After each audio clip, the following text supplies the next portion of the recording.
Hello दोस्तों, स्वागत है आप सभी का अपने ही चैनल स्टडी विद प्रेम में। आज हम और एक नई इंग्लिश की स्टोरी लेकर आए हैं जिनका कि हिंदी में अनुवाद करेंगे और साथ ही साथ जो जो इम्पोर्टेंट मीनिंग भी हैं उनको भी देखते चलेंगे।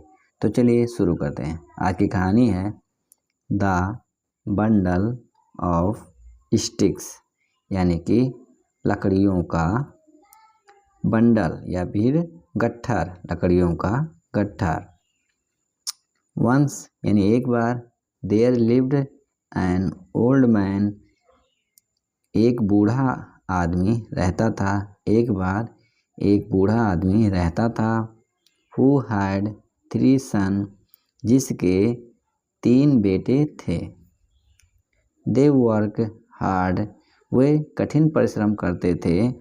बट लेकिन कॉन्स्टेंटली यानी लगातार, क्वेरल्ड एमोंग देमसेल्वेस, झगड़ा करते रहते थे आपस में। वे कठिन परिश्रम करते थे लेकिन आपस में झगड़ा करते थे।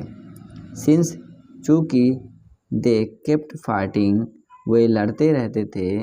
They did not get any work done, वे कोई काम पूरा नहीं कर पाते थे।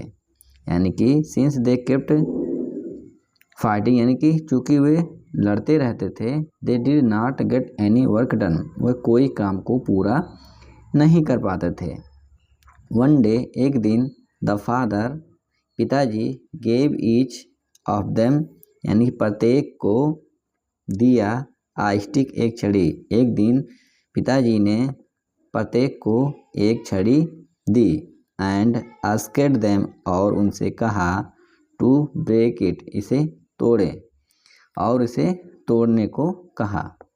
दे अकम्प्लिश्ड द टास्क, उन्होंने कार्य को पूरा कर दिया या फिर उस लकड़ी को तोड़ दिया। बट क्वेरल्ड अबाउट, लेकिन झगड़ने लगे।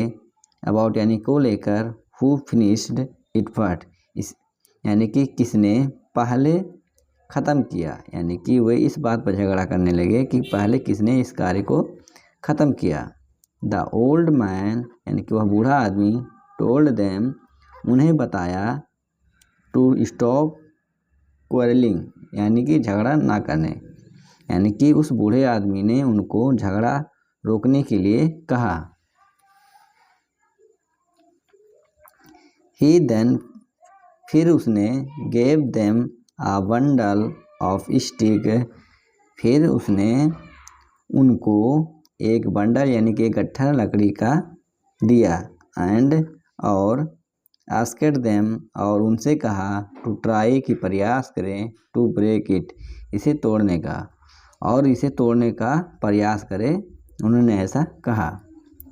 दिस टाइम, यानी इस बार, नो मैटर, यानी कोई फ़र्क नहीं पड़ता है, हाउ हार्ड दे ट्राइड, कितने कठिन प्रयास किए, यानी कि कोई फ़र्क नहीं पड़ता कि उन्होंने कितना प्रयास किया। दे फेल्ड, वे असफल रहे। द सन वेयर कन्फ्यूज्ड, यानी कि सभी बेटे जो थे वह कन्फ्यूज थे या असमंजस में थे या फिर वे सब उलझन में थे। द ओल्ड मैन रिप्लाइड, उस बूढ़े आदमी ने जवाब दिया, one can easily break single stick, यानी कि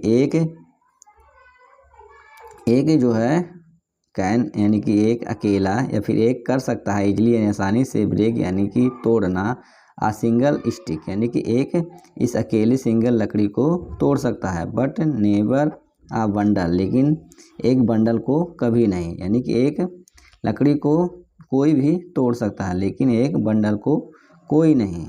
इफ़ यू आर यूनाइटेड, यदि तुम सभी एक रहो या फिर एक यूनिट में रहो या फिर एकता में रहो, no one will be able to break you, no one यानी कोई भी, will be able to break you, तो तुम्हें नहीं तोड़ पाएगा। यानी कि यदि तुम एकता में रहोगे तो तुम्हें कोई तोड़ नहीं पाएगा।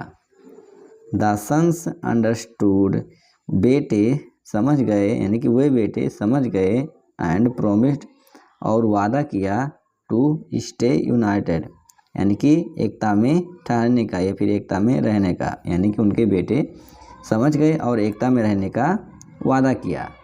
मोरल इसका है, इस कहानी से हमें क्या सीख मिलती है कि यूनाइटेड वी स्टैंड, एकता जो है वह हमें खड़ा रखता है, डिवाइडेड वी फॉल, और विभाजन जो है वह हमें गिरा देता है। यह कहानी अगर आपको अच्छी लगी हो तो कृपया करके लाइक, शेयर और सब्सक्राइब करना ना भूलें। मिलते हैं अगले वीडियो में, तब तक के लिए जय हिंद।